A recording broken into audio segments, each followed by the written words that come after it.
What's going on, guys? My name is Dr. Dan Silva. I'm a chiropractor here at Strength and Youth Therapy. Today's video is for all those throwing athletes out there. So anyone who's going overhead as part of their sport, pitchers, quarterbacks, even volleyball players or tennis players who are serving or spiking. So the motion of throwing or serving, it's a full body exercise, even though a lot of people think it's just the arm that's doing a lot of the work.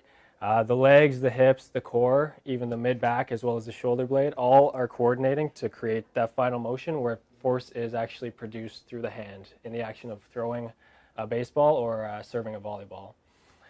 The issue with this is that a lot of times when something goes wrong along the chain, we start to see problems in the shoulder, and it manifests or shows itself as pain in the shoulder. A lot of times people get it right along the top, or sometimes in the front of the shoulder, sometimes in the back of the shoulder. The rotator cuff in general, as someone is going through the motion, that overhead motion, it undergoes a huge amount of stress and strain in order to keep this humeral head, which is the upper arm bone, nice and tight with the shoulder blade or the scapula. So this is something that's actually called the thrower's paradox. Basically, the thrower's paradox talks about why the rotator cuff is such a commonly injured muscle or muscle group in pitchers and overhead athletes. The job of the rotator cuff during that throwing motion, that high velocity, high acceleration motion, is to keep this humeral head nice and tight with the shoulder blade or the scapula.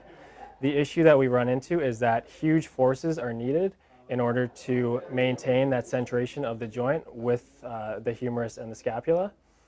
So at the same time, you have this rotator cuff that has to do a huge job and undergo huge amounts of stress and strain. But if it doesn't do its job, you're getting a little bit of aberrant movement of that humerus, and it's moving out of perfect centration or alignment of that in what's called the GH joint, which is the joint between the humerus and the shoulder blade. So these are 3 exercises that you can do or you can add to your throwing program in order to build a strong and resilient rotator cuff. So the first exercise we're going to go over is the bottoms up kettlebell hold. We're going to do it in a half kneeling position. So one knee down, one knee forwards. The knee that's down is going to be the same side hand that we grab the kettlebell with, and we flip it upside down. You don't want to use anything too heavy, just 10 to 15 pounds. And we're just going to hold it in this position. Make sure you have a nice strong position for your shoulder. And we're just going to hold it there. The fact that the kettlebell is upside down creates a huge stability demand on the shoulder. So we're making that rotator cuff work to stabilize. So we're just going to hold this 10 to 15 seconds. Make sure we're not arching the back. The ribs are down. Hold that 10 to 15 seconds and then drop. We're going to repeat that 5 or 6 times. So the next exercise, we're going to use the same setup as the first exercise where we're still in that half kneeling position. You're going to attach a band somewhere in front of you. And we're going to grab the band with our throwing arm.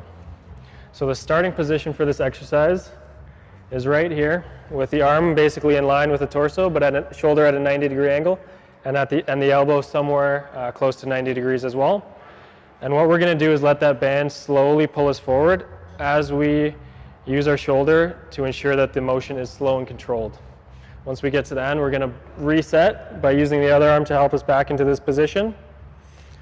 And again, move forwards. So you should feel the muscles right here in the back part of your shoulder, those posterior rotator cuff muscles working in order to stabilize the joint throughout this range of motion. So this is going to be done 10 to 15 times for 3 sets. So the third and final exercise, we're going to have the exact same setup, half kneeling position. For this one, we're going to use a partner as well as a ball, preferably a ball with a little bit of weight to it. So today we've got Brian here who's going to help me out and throw the ball over my shoulder. So this exercise is really going to help you train those posterior, those rotator cuff muscles in the back to help slow your arm down at the end stage of the throwing motion or the volleyball spiking motion. So this exercise we're going to do 10 times straight, and you can do it 3 or 4 times a day. So feel free to implement these 3 exercises as part of your off-season throwing program, or just add it to your regular workout routine.